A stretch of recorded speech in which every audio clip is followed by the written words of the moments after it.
My name is Constable Peter Neily. I'm a member of the Royal Canadian Mounted Police. In 2011, I was involved in a fatal shooting on duty where tragically a suspect died in the incident. After that, I began to feel some psychological effects from that, and those eventually were diagnosed as being post-traumatic stress disorder and similar occupational stress injuries. I've also dealt with alcohol abuse as a result of these incidents, not being able to sleep, and some of the physical things that came with that led me to abuse alcohol to deal with some of the challenges that I had in a very inappropriate manner. So eventually I entered treatment for these issues, and I've come out the other side. I'm back being an operational police officer, and now I've transitioned into speaking about some of my challenges. It started out as just an outreach to other police officers on the front line, just to say that these problems are out there. Here's what they look like, and if you have them, you can get help.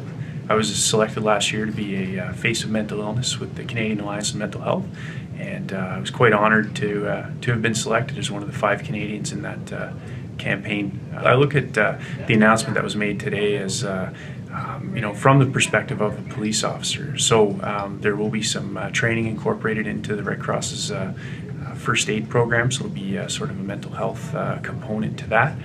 So anybody taking first aid training will now be exposed to some formalized training in how to assist people who are in mental health crisis or dealing with some of those challenges. So we're what I see from that is people are going to be getting into these programs and learning about these issues, and in that breaking down some of the stigma, because they're going to be going back to what they do every day and talking about some of these issues. And education when it comes to these matters is so important. Because we start to understand that mental health is a huge part of overall health, just as much as physical health. So to have people out there who are able to recognize if somebody's in a mental health crisis or in need of some assistance, and to be able to help those people and start that dialogue with those individuals before the police even arrive on scene is going to be, the effects of that are going to be felt for a long time. It's very positive.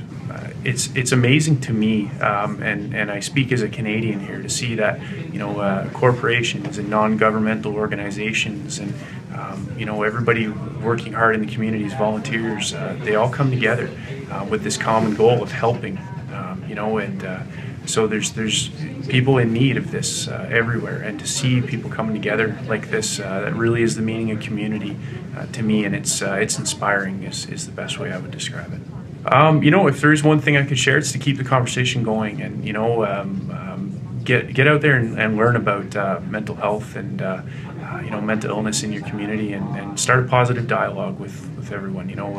It's a huge part of one of the challenges facing this issue is, we have to break down a lot of the stigma so that people don't feel like there's something wrong with getting help, because, I feel like I'm living proof that once you do get help, recovery is possible, and that you can come out the other side of it and lead a fully functional, as a police officer, an operational life. There is life after these issues, and we need to keep talking about that.